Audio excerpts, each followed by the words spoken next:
घालून ते असं दाखवत होते की आम्ही वारकरी आहोत, परंतु आज त्यांनी जी कृती केलेली आहे त्याच्यावरनं हे लक्षात येतं की ती वारकरी नसून मारकरी आहेत.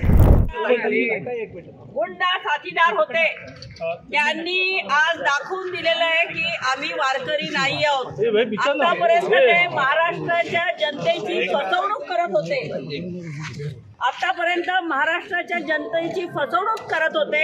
वारकऱ्यांसारखे पांढरे शुभ्र कपडे, इथे काळा टिक्का बुक्का लावून पुन्हा वरती टोपी घालून ते असं दाखवत होते की आम्ही वारकरी आहोत, परंतु आज त्यांनी जी कृती केलेली आहे त्याच्यावरनं हे लक्षात येतं की ती वारकरी नसून मारकरी आहेत, मारेकरी आहेत. असे वारकरी म्हणजे या तुकोबांचं ज्ञानोबांचं आपण नाव घेतो त्या संत परंपरेची पहिली पायरी ही आहे की सगळ्यांना क्षमाशील असणं, कोणालाही कधी अटॅक करणं किंवा कोणावरती हल्ला करणं हे वारकरी धर्मात कधीही बसत नाही.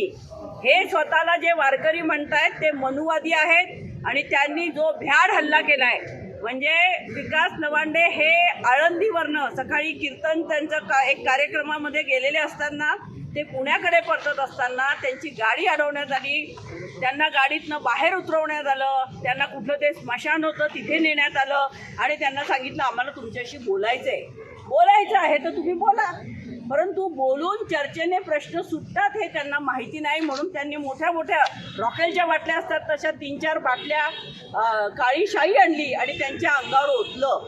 म्हणजे हे किती भ्याड लोक आहेत.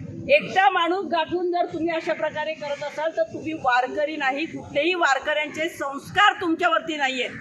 आणि सगळ्यात महत्त्वाची गोष्ट म्हणजे अशा प्रकारे निर्धावलेले लोक आहेत, यांनी 15-20 जणांनी हल्ला केला आहे. आज विकास लवांडे तिथे बसलेले आहेत आणि त्यांनी सांगितलं या सगळ्यांना अटक झाली पाहिजे, यांच्यावर कडक कारवाई झाली पाहिजे. मला मुख्यमंत्र्यांना प्रश्न करायचा आहे की खुलेआम अशा प्रकारे जर हल्ले होत असतील तर त्यांच्यावरती तुम्ही काही कारवाई करणार आहेत की नाही. आत्ता मी तुमच्या माध्यमातून बघितलं, नुसती शाई नाही त्यांनी टाकली तर त्यांनी पिस्तूलचा धाक सुद्धा दाखवलेला आहे. म्हणजे हे काय गुन्हेगारी प्रवृत्तीचे लोक आहेत. तुम्ही स्वतःला वारकरी म्हणवता. आज तुमच्या कृत्यातनं हे दिसून आलं की तुम्ही वारकरी नाही आहात, तुम्ही मारेकरी आहात, तुम्ही सर्वसामान्य माणसावरती हल्ले करतात. तुमचं खरं रूप जर लोकांसमोर जगासमोर आणलं तर तुम्ही वाटेल ते बोलतात.